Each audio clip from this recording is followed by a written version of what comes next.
Ауыл құтқарушылары бағдарламасы аясында Ақтөбе облысының Темір ауданында бірнеше өрт сөндіру бекеті қызмет атқаруда.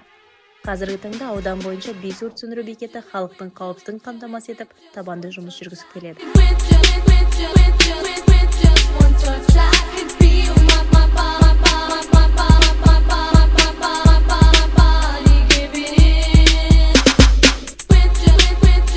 Бекетімізде жауынгерлік киімдер бар, каскілер бар, өрт сөндіргіш дала өртіне желдеткіштеріміз бар, сосын мотопомпаларымыз бар.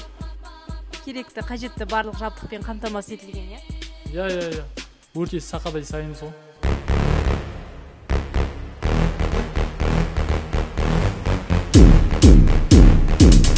Қайыңды ауылдық округі бойынша өрт сөндіру бекеті 2018 жылы ашылды.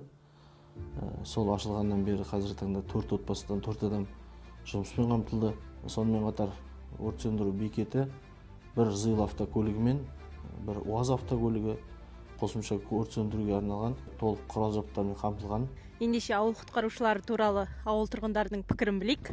Көктем кездерде, су тасқын кезде көріп жүрміз, жалпы мына қыс кездерде.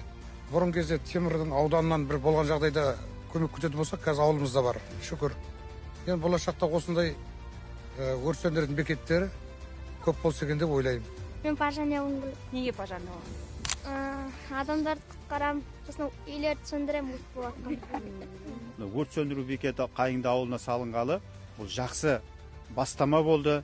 Бұған азаматтар, ауылдың азаматтар жұмысқа қабылданды. Ауылды жерде өздеріңіз білесіздер, жұмыс мәселесі қамтамасыз ету қиындық тудырады. Бұл бізге жалпы елімізге, ауылымызға деген үлкен бір стимул болып тұр. 2026 жылға Жақсымай ауылдық округі Шұбарқұдық ауылынан жаңадан өрт сөндіру бекетін ашу жоспарымызда бар.